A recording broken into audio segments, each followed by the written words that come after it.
एक उपदेश आहे दिग्जानू नावाचा। तर त्यामध्ये बुद्ध असं म्हणतात की गृहस्थी लोकांना जर सुखी राहायचं असेल, तो दिग्जानू नावाचा व्यक्ती बुद्धांकडे आला। तो म्हटला, हे बघा आम्हाला बायका पोरं आहेत, शेतीवाडी आहेत, आम्ही काम करणार आणि सुखाचा उपभोग घेणार, मग आम्ही काय भिक्षू होऊ शकत नाही, मग आम्ही सुखी राहणार की नाही, आमच्यासाठी काय उपदेश आहे की नाही। तेव्हा बुद्धाने त्याला उपदेश केला। ते असं म्हणाले, दिग्जानू तुला जर सुखी राहायचं असेल तर 4 गोष्टी तू कमावल्या पाहिजेस। 4। पहिली गोष्ट, प्रयत्नपूर्वक तू धनाची उत्पत्ती केली पाहिजेस, म्हणजे धन कमावलं पाहिजे। प्रयत्नपूर्वक घाम गाळून धन कमावणे ही पहिली गोष्ट, म्हणजे पैसे मिळवा हे बुद्धांनी सांगितलं। आणि एखादा उपासक जर पैसे मिळवत नसेल, कष्ट करत नसेल, तर तो सुखी होणार नाही, त्याला कायम दुसऱ्याकडे हात पसरावे लागतील। आणि हात पसरणं एखाद्याकडे हे फार मोठं दुःख आहे गृहस्थी लोकांच्यासाठी। मग बुद्धांनी सांगितलं पैसे कमवले पाहिजेत।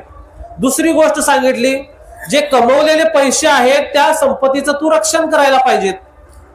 आता पूर्वीच्या काळी चोऱ्या व्हायच्या, बँका नव्हत्या, लोक लुटायचे, सोनं घेऊन जायचे, पैसे घेऊन जायचे, पुरामध्ये घरं वाहून जायची, संपत्ती वाहून जायची, भूकंपामध्ये ते गडप व्हायचं, अशा काही संपत्ती, अशा काही गोष्टी असायच्या।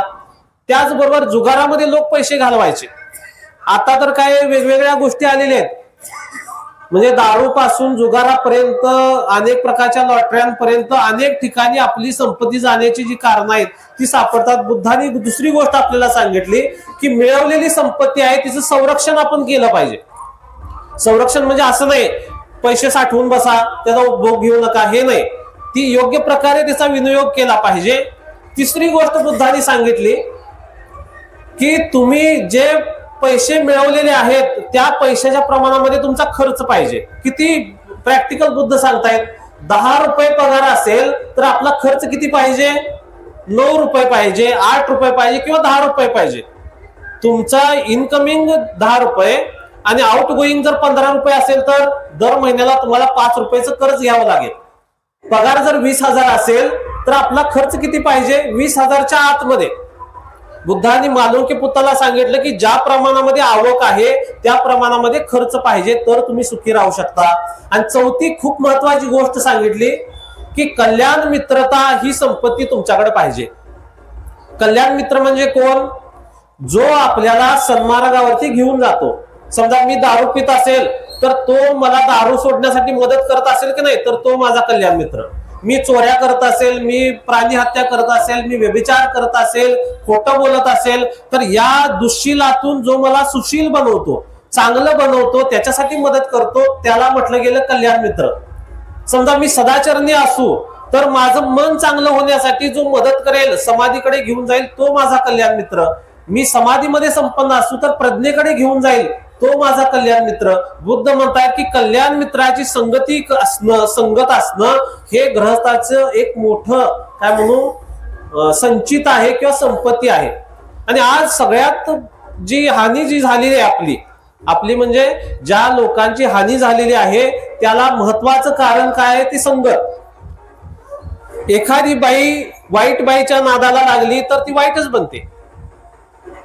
चांगले 10 आंबे सडलेले एका आंब्यामध्ये ठेवले एका आंब्याजवळ तर ते 10 आंब्यांना सडवतं, पण एक चांगला आंबा त्या सडलेल्या आंब्यात ठेवला तो चांगला बनवत नाही, वाईटाचा प्रचार पडदिशी होतो। जसं शेतामध्ये आपण तण पेरत नाही, आपोआप तण उगवतं, पण आपल्याला पीक पेरावं लागतं, बियाणं रुजवावे लागतात, ते पेरावे लागतात, त्याची काय म्हणू आपण खुरपणी करावी लागते आणि तण काढावं लागतं, सगळ्याच गोष्टी औषध मारावे लागतात, मग ते पीक आपल्या हाताला येतं। तशीच गोष्ट आपल्या मनाची पण आहे। जर आपल्यासोबत कल्याण मित्र नसतील, आपल्यासोबत चांगले लोक नसतील तर ते काय म्हणणार, हा चल पैसे इथं लाव, जुगार खेळ, वाईट धंद्याला लाग, पैसे इथं घालव, दारू पे, काय होतंय। काही लोकांनी तर फंडा काढलाय की आयुष्य एकदाच आहे, किती वेळा आहे, एकदाच आयुष्य आहे, मग सगळ्या प्रकारच्या दारू प्यायच्या।